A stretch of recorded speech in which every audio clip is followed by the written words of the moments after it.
So I think first, I just wanted to give the space and say that I know that this has been a very heavy week for many of us. And for those of you who have taken the time out of your week to join us today, I just want to let you know that we are so grateful. To be honest, I didn't know if anyone was going to show up today, given all that's going on. And I was fully prepared to have a conversation with our panelists with no additional callers. So those of you who joined, we're really grateful.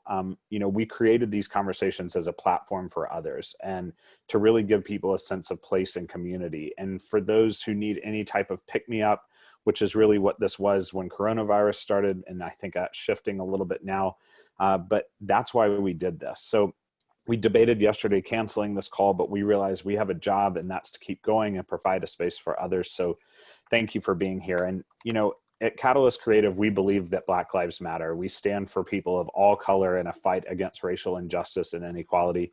And we'd just like to take a brief moment of silence and solidarity and observance of this tragic moment in time and hope for and demand a better future. So if you'll just join me in that for just one moment.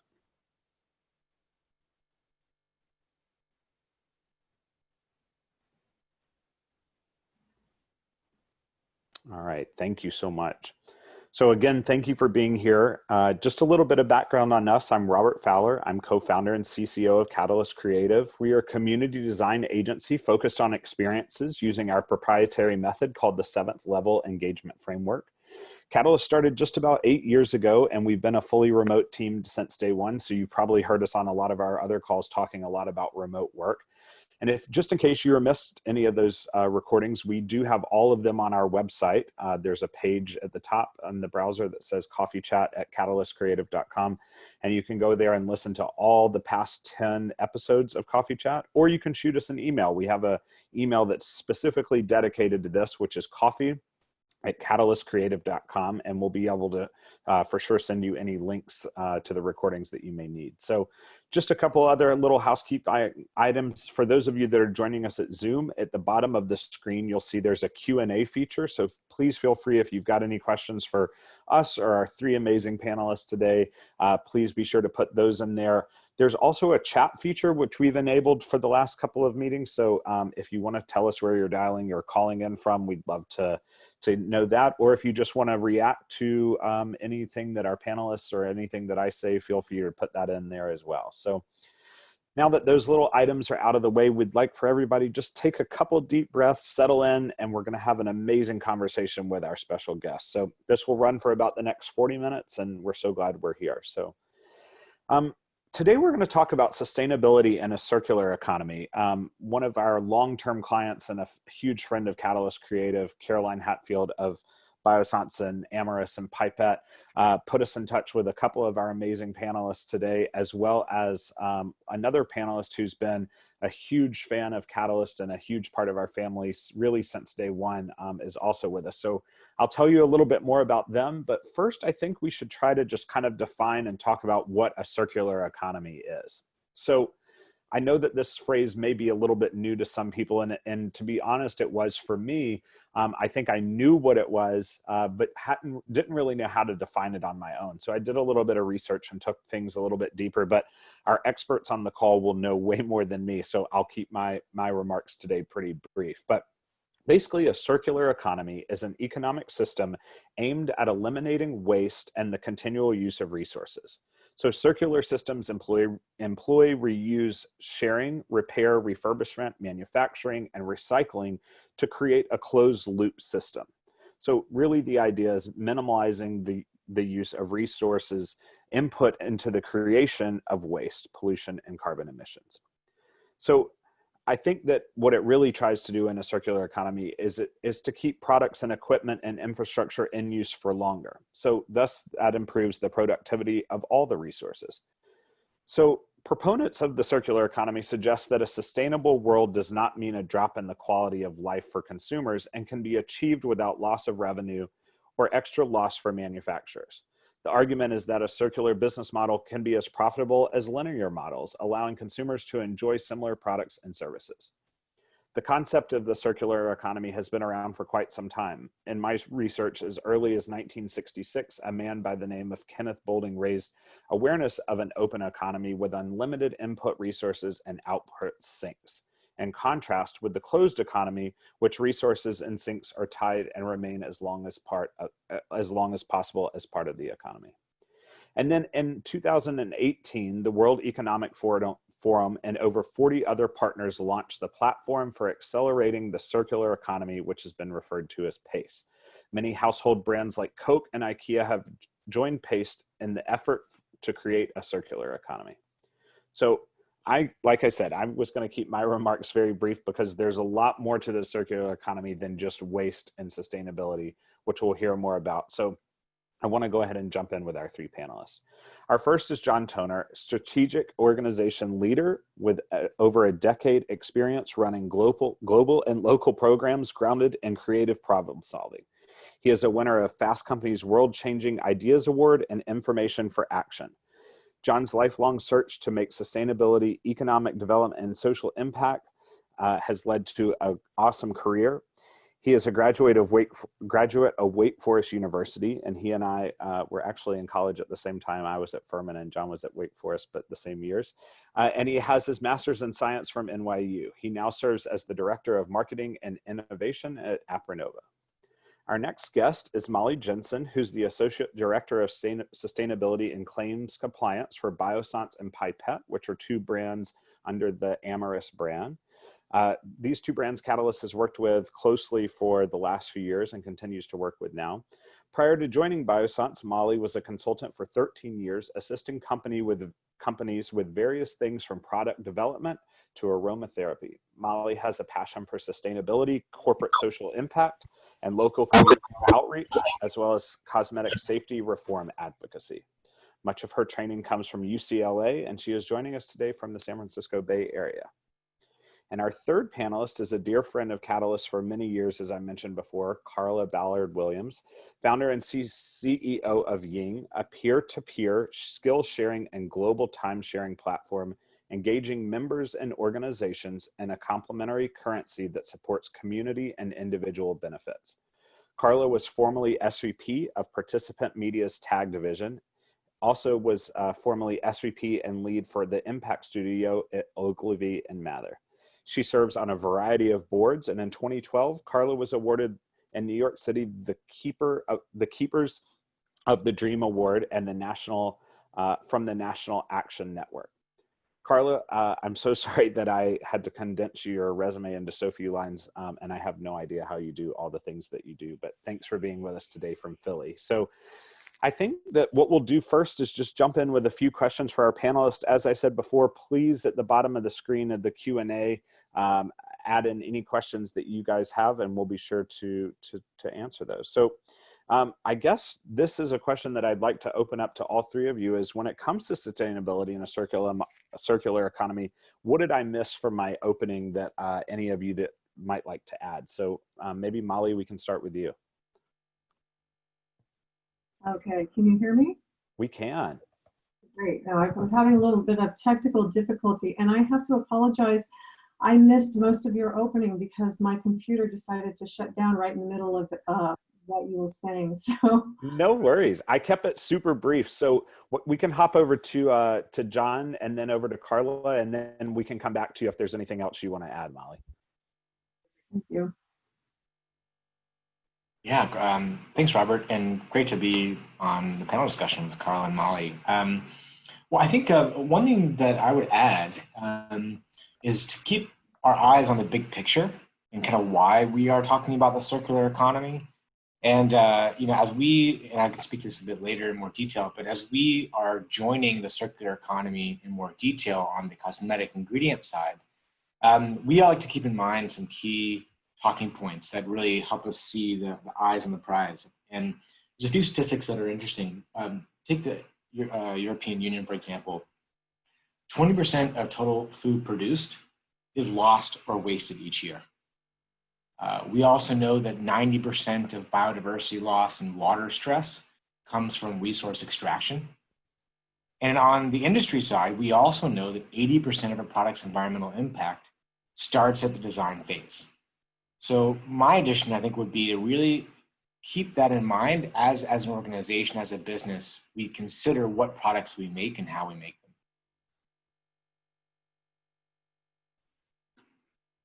So That's great. yeah. Well, this is Carla, and thanks so much, Robert. It is wonderful to be joining you all in this conversation, and also my fellow panelists, Mollie and John. John, I really appreciated what you noted there. Robert, you covered it so well, but I will add that, my hope is that we also look at it on a very grassroots level as well. I think it's very easy to kind of fall into the industry conversation around how do we ensure that our services and our goods are, in a position for sustainability regarding the environment. But one thing that we're super interested, with the work that we're doing, I'm also co-chair of Shareable, which is I almost call it the CNN for the sharing economy. So of course, we're really big champions of the circular economy. And I would say from a grassroots level, it's important for us to think about those, time as a resource, skills as a resource. And that's something that we know that we have the ability to share more of. And so we've created a platform that helps to facilitate that. But the other piece to this that we don't talk about much, and I know you'll go into later, is intersectionality and being able to connect communities that rarely talk with one another. I think in that frame as well, I would add this to the conversation of what circular economy could really, be a huge benefit to our society from several vantage points.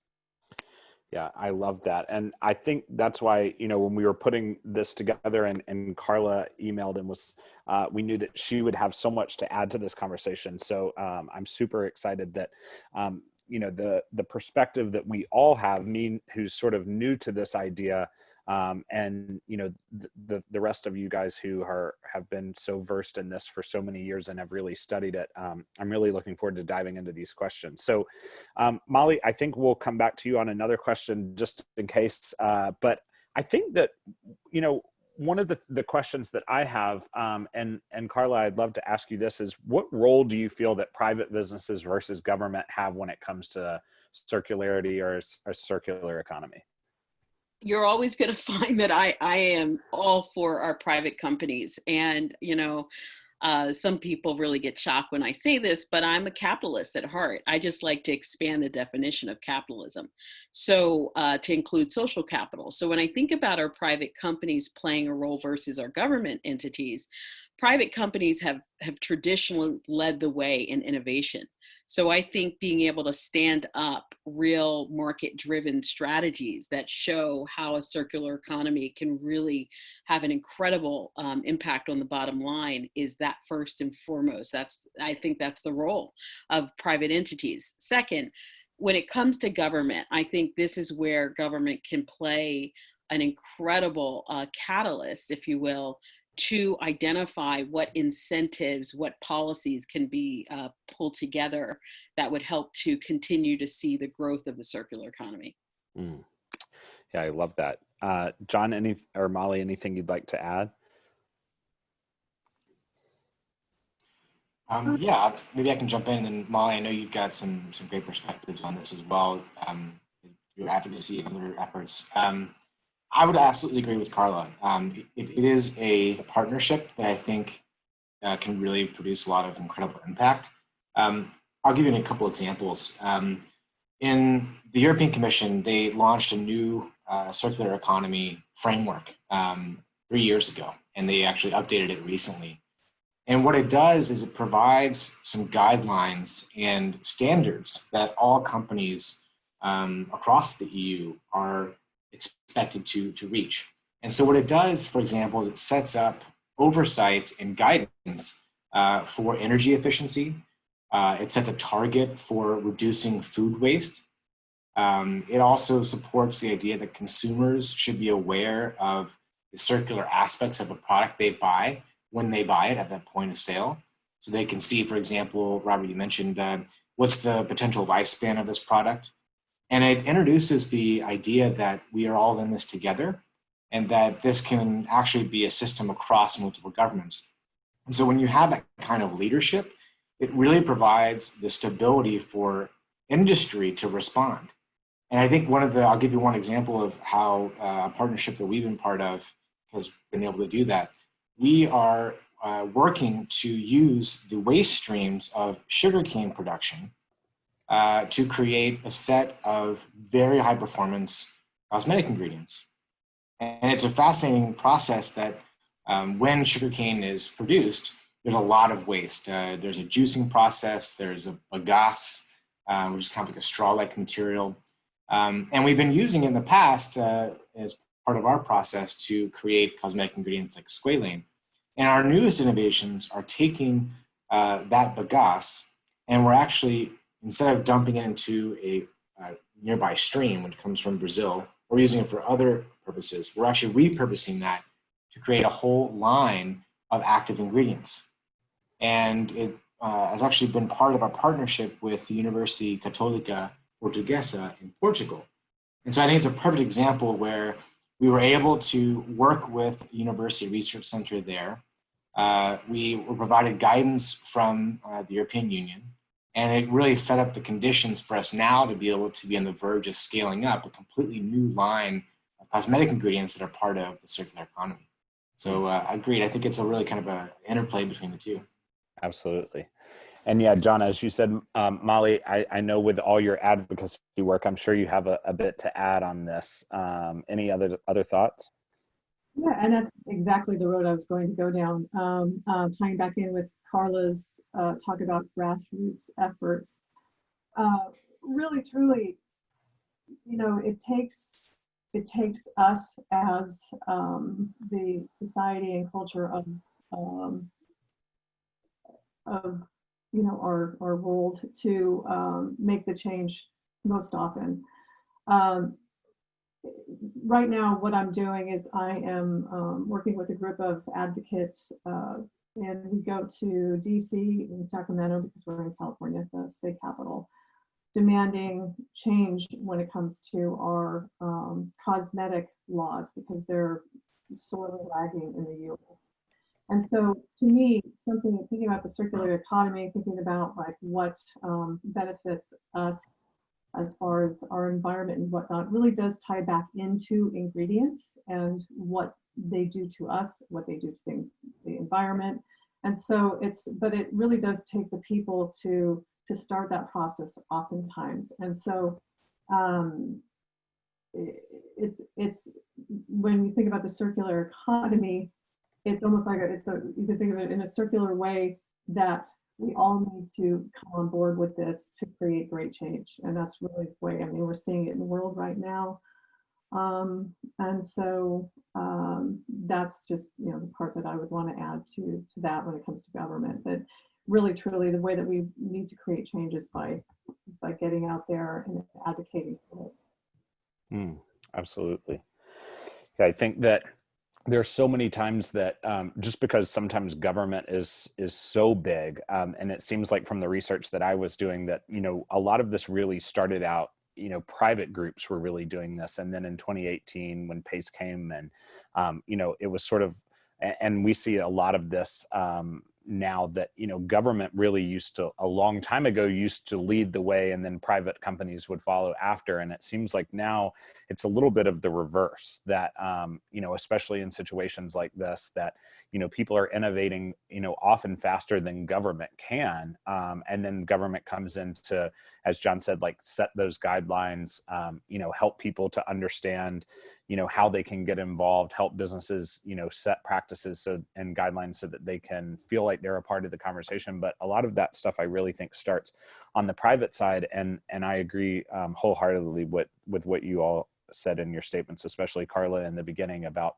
you know, really being a fan of private businesses. So another thing that I want to talk about, because I think that, and this kind of came about as we were talking in our pre-chat research with Mollie especially, is, you know, we hear a lot about upcycling. And, you know, I think that upcycling has kind of got a bad name for some people. And that's really where you end up, you know, increasing your consumption, which could be more harmful in the end. But I think that there's some really positive sides, which Mollie brought to light for upcycling. So I'm just curious, Mollie, maybe if you want to talk about that a little bit more. I know that you had some thoughts, but and maybe you could tell us a little bit more about brands that you think that are doing some upcycling efforts that are actually positive. Sure, I'm happy to. Yeah, I'm a big fan of upcycling. You can take brands like ThredUp. They take clothes. You can resell your clothes through the organization. So it's basically like a huge online thrift store. And so it really does make a huge impact because it keeps things from going into landfill. And so it all comes down to really looking at your consumption and ways that you can join recycling programs to sell items that you no longer need or want, and instead purchase gently used. So really, truly, you have to just think about, it's all about end of cycle. So if you have something that's still usable, donate it, find different programs that resell. If you have furniture, you can always either, there's Craigslist, there's Nextdoor, there's places that you can either give away or sell. But really truly think about your purchases and think about how you can renew something that you have. I'm a big advocate of painting things. It gets feels a little stale, and you throw a little paint on it and it's brand new again. So really thinking about consumption is key here, because the more that you can avoid having to get that next new big thing and actually reuse what you have or find a way of repurposing it, then that really helps the life cycle of the product. And Absolutely. Yeah. Yeah. And, I'm curious, Carla, I think that upcycling, may be a little bit different from the social perspective and what you're doing, with your technology, but I'd love the upcycling perspective from you. Sure. Yeah. No, I was just laughing here, John. Robert, I'm so happy that you shared that. And Mollie, thank you for sharing your response, because I was giggling to myself because I was saying, and Amanda will appreciate this.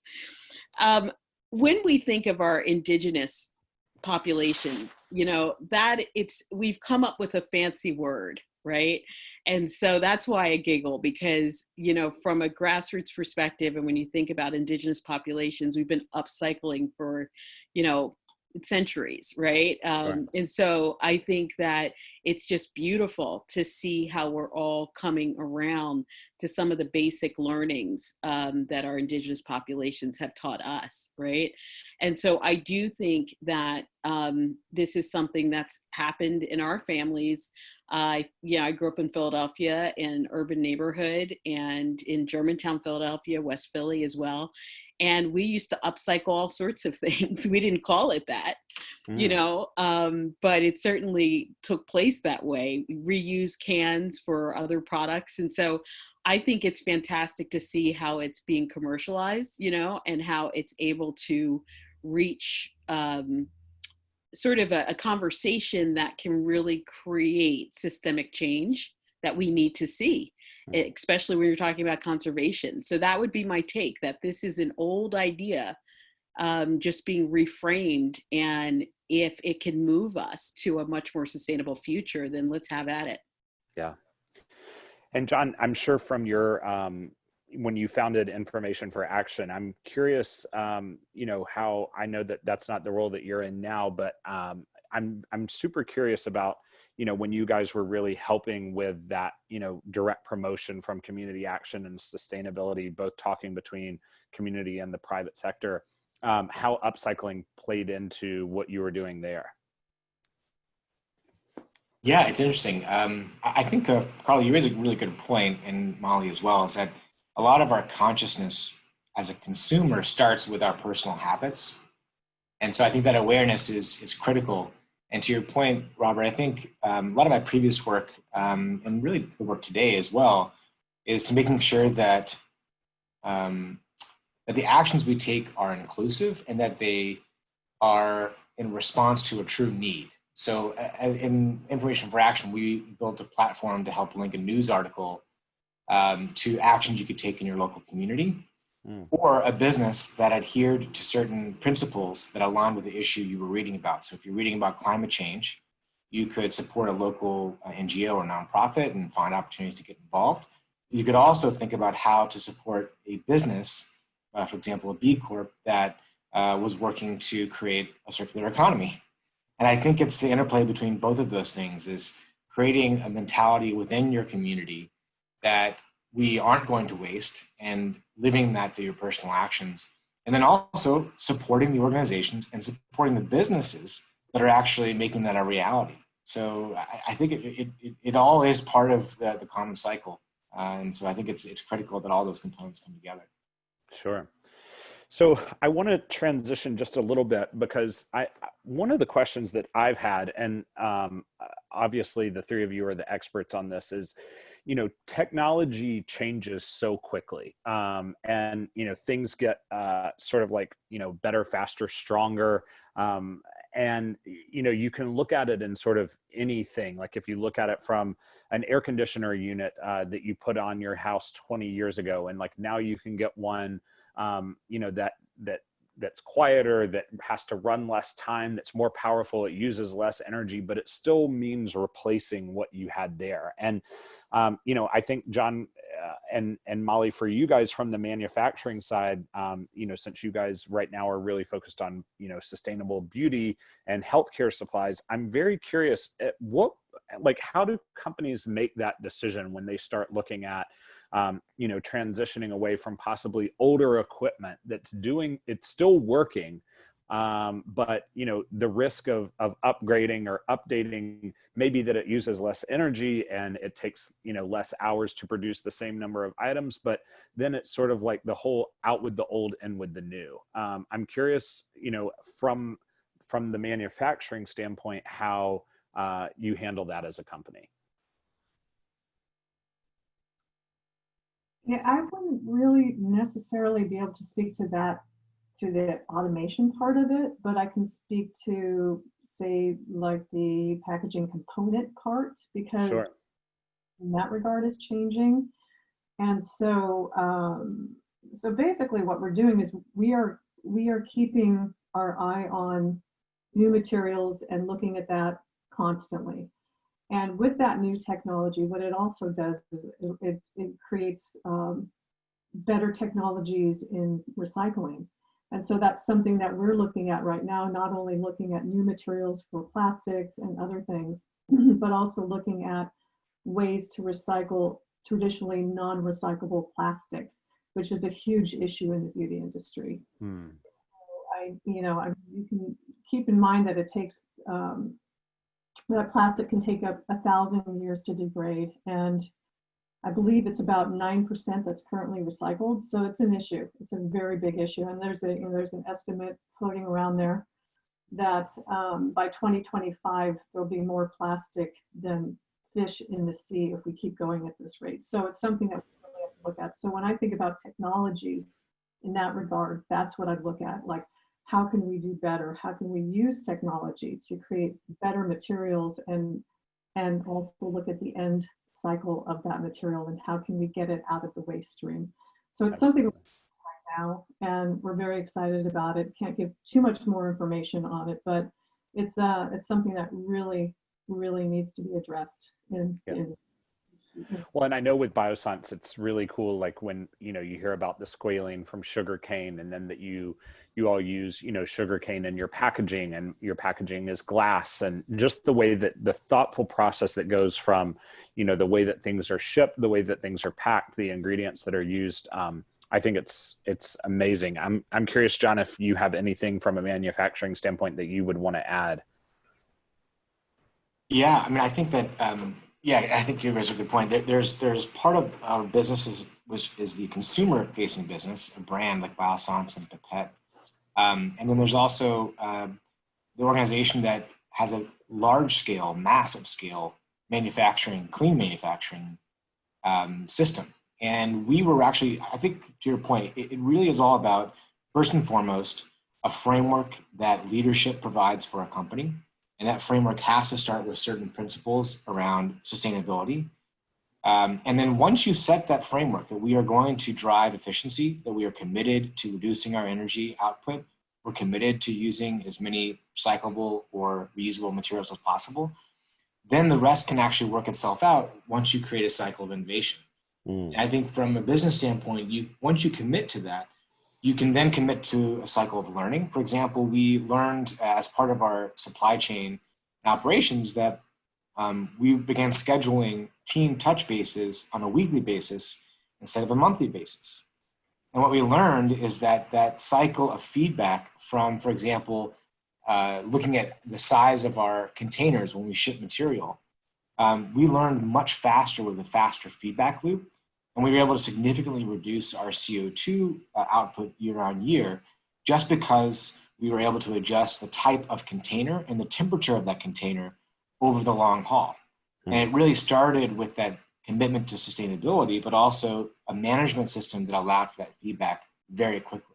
So I think the combination is really critical. For sure. Well, and I want to give Karla, because I know she's probably chomping at the bit to talk about cycle of impact. But one of the things that I was thinking as you were saying that, so many businesses right now have had to pivot and really think about, talking more often. I think that so many times when we were all in offices before pre-COVID, pre-pandemic response, is that because we felt like we were all in the same rooms as each other, that, things were being more productive. But now, people aren't planning 2 and 3 months out and planning for, quarters or years out. It's really a weekly or, biweekly or monthly response to issues. And I think recognizing, that being in touch more and being more intentional with those touch bases is something that we advocate for a huge amount at CatalystCreativ, because we've been a fully remote team since day one, and we're offering, remote trainings now. And so often people, say, we've got the whole remote training thing down. Like, we understand how to use G Drive. We understand how to use Slack. We talk, we have a happy hour, but, really understanding why you need to have more frequent check-ins. It's not just because as checking in on someone's mental well-being. It's really because the more you check in and the more authentically that you check in and check in with purpose, you can really, make huge strides for your business, just as you suggested. So I appreciate you throwing that in there. But Karla, I sort of, when John was talking, I figured that you would be ready to hit unmute on the cycle of impact. So I'd love to, if there's anything that you wanted to add to what John said.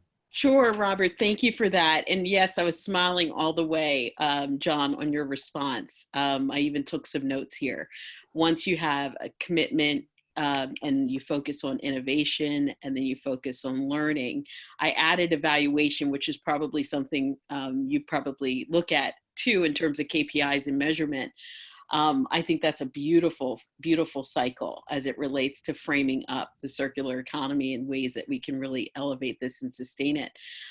When we talk about impact, I can't help but continue to echo the sentiments of intersectionality as a framework and lens that needs to be put on much of this. And I think we've really gotten good at cross-sector collaboration and working across sector.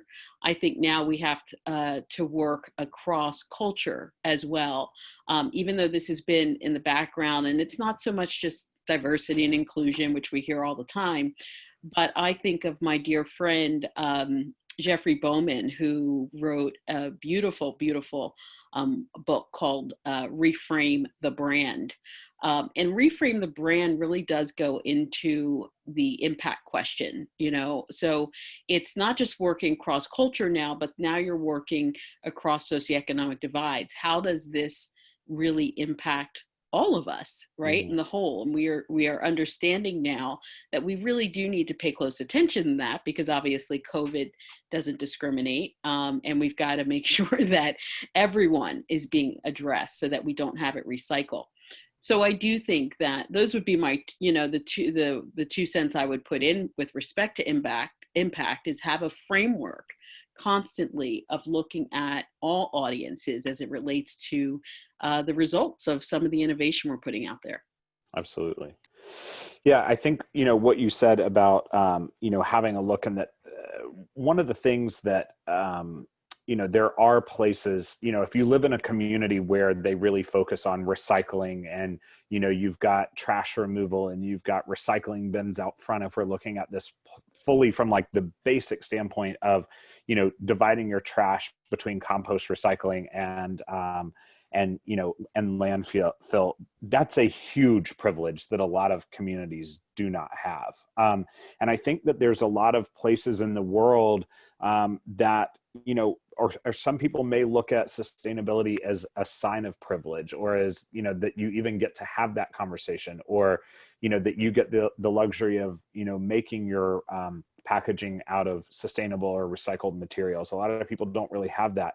I'm curious if there are cases where sustainable resources or renewable resources actually are maybe not as expensive. And, I think maybe if I can reframe the question is that, some people or businesses may not have the resources to purchase sustainable products because they are often more expensive. And I'm curious as to why is that the case, and does it have to be that way? John, I'm curious if you have any thoughts there. Yeah, I think that on one hand, you're correct that there is absolutely a level of privilege for certain technologies. I think the sense of need for a circular economy, at least the principles of reducing waste and reducing plastic, is much more of an impact on countries and people in places that are underdeveloped, under-resourced, that have borne the brunt of a lot of economic and environmental destruction in the past. And so those communities themselves, I think, need to be much more empowered to solve their own problems. Not that they should be expected to solve their own problems, but that they are the ones who have the solutions themselves, as opposed to a government or an industry imposing what they think will be a solution. I think in my work with the United Nations, that was a key principle, that we wanted to create an inclusive solution set. So I think that you raise a good point when we talk about the circular economy, and we talk about reusing materials, that it isn't just for big name brands and for beauty companies, but it really needs to take into account the communities who are experiencing those products or who are impacted by industry overall. There's a couple examples, I think, that where the technology has actually become more accessible. For example, in Kenya, solar power and telecommunications have leapfrogged. It's an example of where the technology was scaled up early on. And so because there wasn't a long legacy of outdated industry or technology, communities were able to actually expand solar to rural areas faster, as well as telecommunications and telebanking, for example. The last thing I'll say, and then I'll pause, is that one example in the beauty industry of looking at a more global perspective is with the Body Shop. The Body Shop committed to working with communities in India to source plastic from communities that were already picking up plastic. There's a specific term for them in their local community. Essentially, it's plastic pickers. And they decided that they wanted to actually create a livelihood for these people who were on the fringes, and began sourcing plastic from these local communities, and were able to produce over 3 million plastic bottles for end user products. That is not by any means a large scale solution, but it's at least a step in the right direction and a specific example for our industry. Absolutely. Well, I'm looking at the clock, and I'm shocked that we're already at 12:41 here in New York, and I want to really make sure that we're honoring everyone's time, and again thanking everyone for being here today. I had another question that I would love for each of you to answer, but someone wrote in another question that's specifically targeted primarily for Carla, but I think we could all answer it and possibly tie it in, and it could sort of be our last question that I could ask all of you. And my question really was, what are some things that the average person can do to be a more responsible citizen and advocate for a circular economy? But whoever wrote this question in anonymously said it much better than I did. So it's a little bit long, but I do want to read it. And it's individual consumer decisions are super important, and en masse can lead to a wider positive changes. The largest contributors to climate change are massive corporations, militaries, governments, etc. Institutions where it's the way harder to vote with your dollar. From a capitalistic perspective, what can I do as an average person to try to send a message to massive polluters who historically aren't always the most accountable? So keeping that in mind, along with my question, is what can the average person do to help with a circular economy? John, we'll start with you and then go to Mollie and then finish with Carla. I'd love to hear your thoughts. Well, I'll try to be as brief as possible. I think that is absolutely true, that real systemic change comes from government regulations, and that industry can lead the way to show government what's possible. But that when you look at the EU, for example, with their progress on a European Green New Deal, that is something that has allowed them to succeed in the circular economy. US industry is poised and has created incredible innovations, but we lack that kind of framework. So I would advocate for looking to see what policies to engage your representatives in government to support industry so that they can succeed. And I think also looking for ways as a consumer you can mainstream those practices. For example, Loop launched a direct-to-consumer marketplace that is a circular-based economy. It's founded by TerraCycle. Lush Cosmetics has a really good solid skincare line that reduces packaging. So I think a combination of those two would be a really good action set. Great. Mollie? Yeah, I mean, it really does come down to using your voice. And I do have to say that the positive side of social media is that it creates greater transparency and holds brands accountable for their practices. So it really does come down to consumer demand. And you know, it's not always immediate, but the more that you demand transparency and ethical acts from the brands that you work with, the more that they have to be held accountable. So use your voice, get out there and demand accountability for many of these businesses. And really, truly, it, you know, you do have some power in your wallet, and you can use that for the greater good. But it really is getting out there and using your voice, I would say. I love that. Carla?